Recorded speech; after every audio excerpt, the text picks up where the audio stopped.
தமிழ்நாட்டில் மற்ற ஊருக்கெல்லாம் நான் முதலமைச்சர். ஆனால் இந்த சீர்காழியை பொறுத்த வரைக்கும் நான் முதலமைச்சராக ஆவதற்கு முன்னாடியே உங்க ஊர் மாப்பிள்ளை ஸ்டாலின் அண்மையில் வந்துட்டு போனார். உங்களுக்கு நல்லா தெரியும். எங்க மாமனார் வீட்டுக்கு வந்துட்டு போனார்.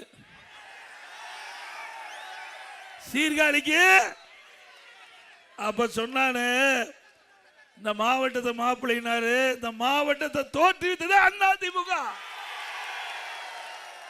ஒரு படத்துல ஒரு டைலாக் வரும், மாப்பிள்ளை அவரு தான், சட்டை என்னோடது. மாப்பிள்ளை அவர் தான், சட்டை என்னோடது. அது மாதிரி திரு ஸ்டாலின் அவர்களே, என்ன செஞ்சேன்னு கேட்குறீங்கல்ல, நீங்க உங்க மாமனார் வீட்டுக்கு வந்தீங்கல்ல, தங்குனீங்கல்ல, இந்த மாவட்டத்தை தோற்றுவித்தது அதிமுக அரசாங்கம். திரு ஸ்டாலின் அவர்கள் துணை முதலமைச்சர் இருந்த காலகட்டத்தில் மீத்தேன் ஈத்தேன் புரிந்துணர்வு ஒப்பந்தம் போட்டார். விலை மதிக்க முடியாத பூமி, நெற்களஞ்சியம், டெல்டா மாவட்டம், இந்த மாவட்டத்தை பாலைவனமாக்க முற்பட்டார். அவர் துணை முதலமைச்சர் இருக்கின்ற காலகட்டத்தில் மீத்தேன் ஈத்தேன் போன்ற மீத்தேன் ஹைட்ரோ கார்பன் போன்ற திட்டத்துக்கு புரிந்துணர்வு ஒப்பந்தம் போட்டார். அப்படிப்பட்டவ மாப்பிள்ளை தான் இந்த மாவட்ட மாப்பிள்ளை. அவர் விவசாயியுடைய நிலங்களை பறிக்க முயற்சித்தார், தடுத்து நிறுத்தியது அதிமுக. அதிமுக அரசாங்கம் மட்டும் இல்லைன்னா உங்களுடைய பூமியெல்லாம் மீத்தேன் ஹைட்ரோ கார்பனுக்கு போயிருக்கும். அதிமுக ஆட்சி இருந்ததுனாலதான் பாதுகாக்கப்பட்ட வேளாண் மண்டலம். இனி எந்த கொம்பனாலும் உங்களுடைய நிலத்தை தொட்டுக்கோல பார்க்க முடியாது. உங்க பூமியை பாதுகாத்த அரசாங்கம் அதிமுக அரசாங்கம்.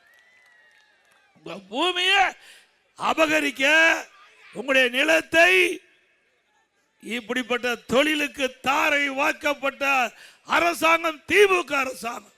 சிந்திச்சு பாருங்க. இங்க இருக்கிற விவசாயிய வாழ்வாதாரமே இந்த பூமி வச்சுதான். இந்த விவசாயிக்கு வேற எந்த தொழிலும் தெரியாது. அந்த பூமியை பிடிக்கிட்டா, இந்த பூமியை அபகரிச்சுட்டா விவசாயி எங்கே போவார்? எண்ணி பார்த்தாரா? நான் ஒரு விவசாயி, இன்றைக்கு முன் பேசிக் கொண்டிருக்கிறேன். ஆக அப்படிப்பட்ட விவசாய பூமியை பாதுகாக்கப்பட்ட அரசாங்கம். அது மட்டுமல்ல, உங்களுக்கு உங்களுடைய பூமியை பாதுகாக்கப்பட்ட வேளாண் மண்டலம் என்ற சட்டத்தின் மூலமாக பூமியை ஒரு பாதுகாப்பாக உங்களிடத்திலே சேர்க்கப்பட்ட அரசாங்கம் அதிமுக அரசாங்கம். அதே போல மயிலாடுதுறைக்கு புதிய பேருந்து நிலையம், மாவட்ட ஆட்சியாளர்களும் மாவட்ட காவல் கண்காணிப்பாளர்களும் தேவையான இடம் தர்ம ஆதீனம் அவரிடம் பெற்றுக் கொடுத்தது அதிமுக அரசாங்கம்.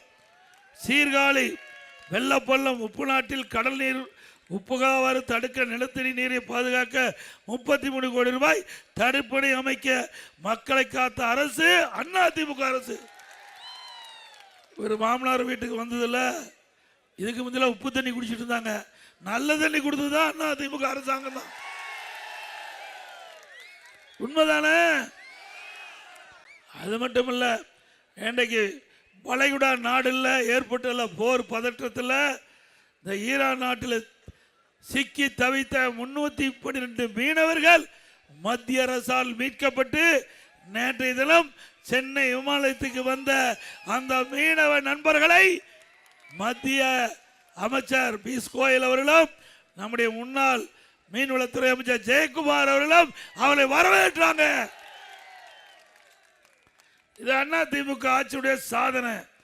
இன்றைக்கு நம்முடைய வெற்றி வேட்பாளர்கள், இன்றைக்கு அனைத்து இந்திய அண்ணா திராவிட முன்னேற்ற கழகம் தலைமையில் அமைக்கப்பட்ட கூட்டணி அதிமுக தேசிய ஜனநாயக கூட்டணி, இன்றைக்கு ஒரு இயற்கையான கூட்டணி, அற்புதமான கூட்டணி, வெற்றி கூட்டணி. நம்முடைய கூட்டணி சார்பாக கழகத்துடைய வெற்றி வேட்பாளர் பூம்புகார் சட்டமன்ற தொகுதிக்கு முன்னாள் எம்எல்ஏ மாவட்ட திரு பவுன்ராஜ் அவர்களை நிறுத்தப்பட்டிருக்கு. எல்லாம் சிந்திச்சு பார்க்கணும். ஸ்டாலின் அடிக்கடி மறந்து போயிடுறார், நம்மளை பற்றி அவதூறாக பேசுகிறார். ஒரு கூட்டத்தில், கடலூர் என்று நினைக்கிறேன், அந்த கடலூர் கூட்டத்தில் பேசிக்கிட்டே இருக்காரு. பேசிட்டு இருக்கிறக்க அவருக்கு சின்ன மறந்து போச்சு. இது நான் ஊடகத்தில் பார்த்தேன், எங்கிட்ட போட்டு காட்டினாங்க. என்ன சின்னம் என்ன சின்னங்கிறான். உதயசூரிய சின்னத்தை மறந்துட்டார், அவருடைய சின்னத்தையே அவர் மறந்துட்டார்.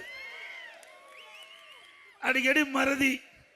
இவ்வளவு மறதியிலையும் நம்ம பற்றி தான் விமர்சனம் செய்கிறார். ஸ்டாலின் அவர்களே ஆட்சிக்கு 5 ஆண்டு ஆகுது. ஏதாவது இந்த மயிலாடுதுறை மாவட்டத்தை செஞ்சிருக்காரா? அவர் புதுக்கோட்டையில் விராலிமலையில் பேசுறாரு, எடப்பாடி பழனிசாமி ஒண்ணுமே செய்யல. அதிமுக ஆட்சி 11 21 வரைக்கும், 2011 2021 வரைக்கும் எந்த திட்டத்தையும் நாட்டு மக்களுக்கு செய்யலைன்னு சொல்றாரு. உண்மையா?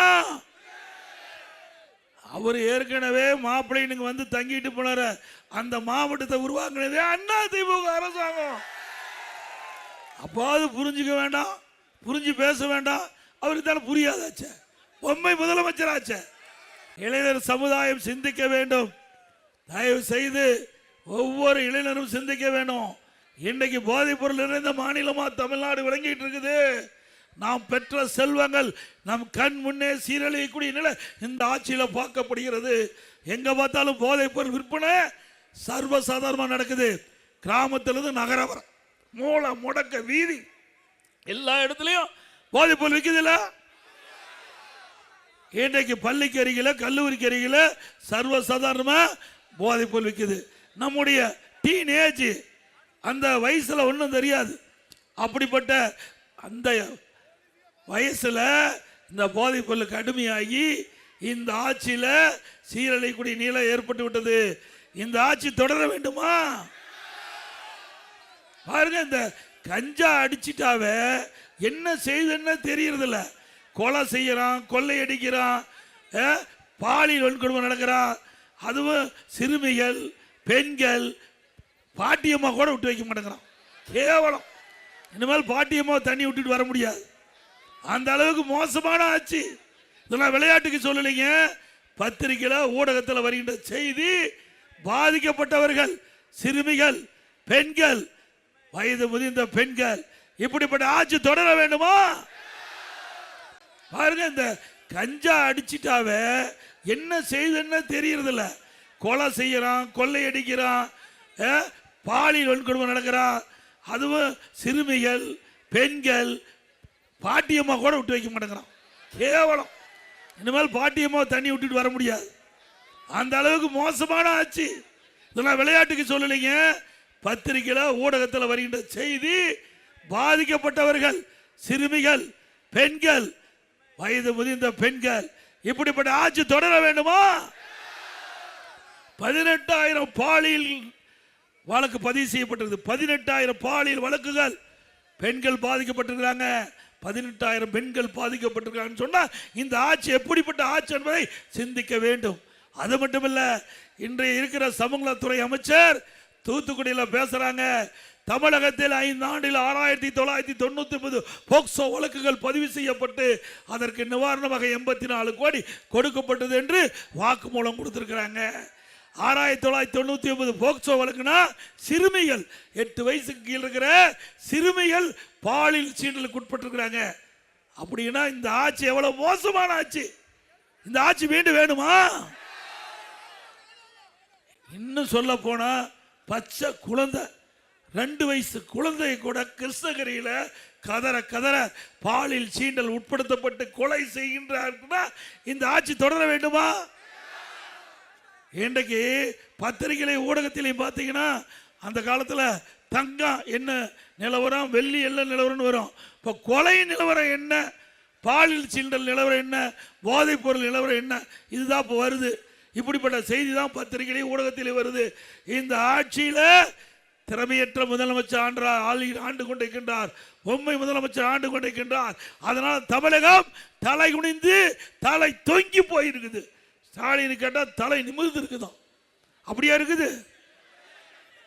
எவ்வளவு வழக்கு நாம சொல்லல, திமுக அமைச்சரே சொல்றாங்க 6999 போக்சோ வழக்குகள் 18,000 பாலியல் சீண்டல் வழக்குகள் பதிவு செய்யப்பட்டு சொன்னா இந்த ஆட்சி மோசமான ஆட்சி தானே.